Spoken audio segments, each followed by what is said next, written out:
I don't agree with the notion of post-human or post-humanism. It's completely true that there is an image or a figure of the human that is vanishing and a new figure that is emerging. This is true. But the essence of the human being is still there. And the essence of the human being is symbolic manipulation. Okay, that's what makes the difference between us and the other animals. We are animals, of course, but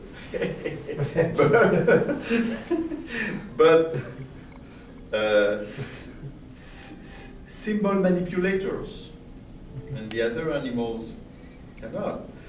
So first we were manipulating symbols with our voices, with musical instruments, dancing, performing, oral societies, oral cultures.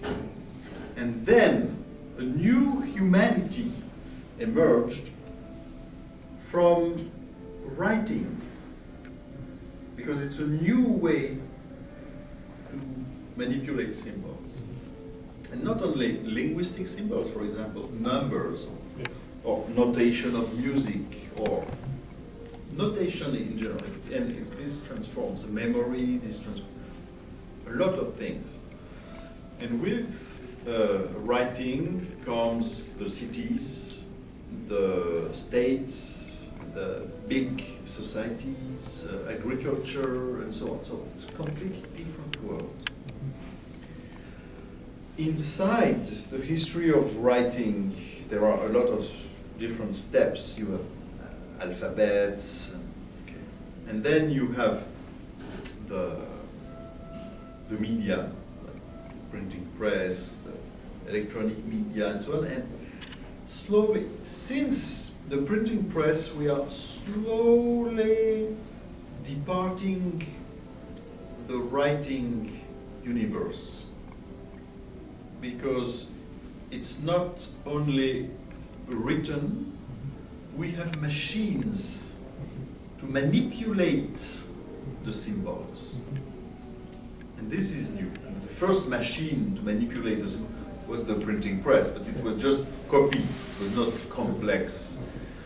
But today, it's not only copy, it's real processing, and not only linguistic symbols, but musical, visual, iconic, and so on and so on. So I think that it's a new humanism, because in our humanity of manipulating symbols, we have new powers. We have the computers, we have the networks, we have the internet, because the internet today is the big computer, the cloud.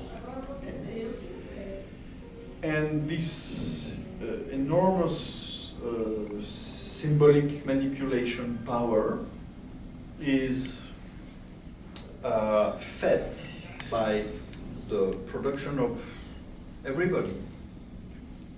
And it's, we see in front of our eyes the collective intelligence of the future that is slowly emerging, let's say.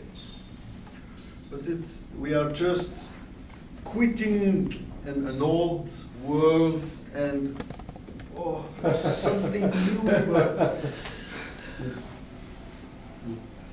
There is first there is an analogy, because we think society as an ecosystem of production, consumption, exchange, cooperation, circulation of information, and so on. So now we think the society like this, and of course we know that the biological nature is also like this. It's a big, very complex network of exchange, production, consumption, and so on, reproduction. And in both cases, we have this notion of qualitative variety, cultural variety, and biological diversity. So it's interesting to see, and of course the digital networks give even more power to this notion of social ecosystem or cultural ecosystem. Now, for me, it looks obvious that we could use the new digital tools to manage ecosystems collectively. In my book, Cyber Democracy, there is a lot of ideas about this connection, but it has still not been translated in Brazilian, I think. Cyber Democracy? Non, non, pas cyberdémocratie. Cyber Democracy. Non è stato tradotto Cyber Democrazia sua? No. Democrazia? No? In Portugal. Maybe in Portugal. Okay. Maybe in Portugal. Ediction. Yes. And by the way, there is a new improved edition that will be published this year or next year that I have made with André Lemos of Salvador.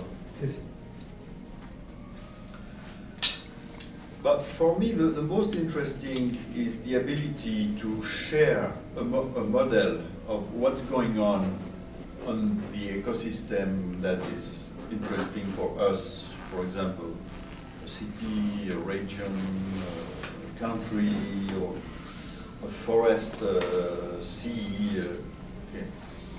So, if the scientists, the general public, the companies, the activist groups and so on, or the people who live there, and so on, if they all can share the same memory that can be explored from different ways, and that can be fed by ideally real-time data, okay, it should really improve our capacity to deal with the